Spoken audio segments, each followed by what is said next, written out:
Hello everyone, my name is Dr. Eddy and I'm an assistant professor in the Division of Hospitality, Tourism, and Sport Management, and welcome to Storm Talks.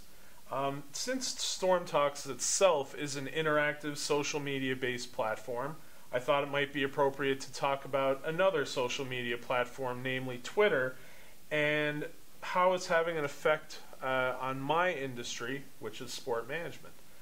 When it comes to sport and entertainment, Twitter is an interactive platform that's allowing individuals direct access to some of their favorite celebrities and organizations in ways that we've never really seen before. Although not as widely used as Facebook, Twitter still has 50 million daily users, so 50 million people log into Twitter every day. On the other hand, Facebook has around 450 million daily users.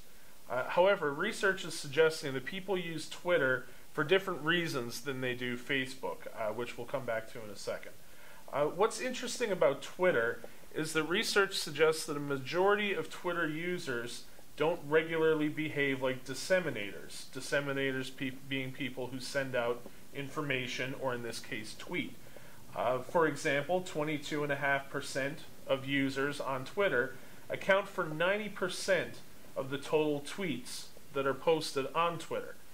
So even though many people consider interactivity to be the most powerful aspect of Twitter, so the fact that we can directly communicate with, in this case, some of our favorite athletes or celebrities, it appears that the majority of people don't actually take advantage of these features. So what are they doing? Well, the early research in the area suggests that Twitter is most commonly being used for information gathering. So Twitter's becoming a preferred platform for this behavior because of the convenience of having all your favorite information in one place, as well as the speed with which information can be both posted and then retrieved. On the other hand, Facebook is certainly very effective as a purely social utility, but not quite as effective as an information gathering tool. So for many sports fans, they prefer to leave their social life stuff to Facebook and then do their sport fan things on Twitter. Some groups on Twitter have done a better job than others, engaging followers or fans. Some consider sports writers to be among the best follows on Twitter because of the additional up-to-the-minute type of content that they provide. Information from these sources tends to be more well-rounded and less results-based sometimes, providing a different, more enriching, perhaps, experience for the reader in comparison to some traditional media sources.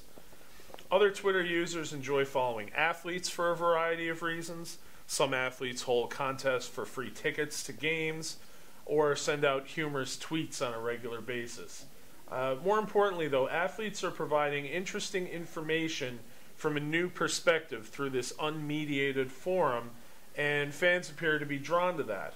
Fans are getting information that they never had access towards in the past. So many sports fans also follow their favorite teams or media outlets, but up until now, these types of organizations have been slightly less effective in engaging fans on Twitter, in part because they tend to distribute less content than sports writers or athletes and are usually not as up to date.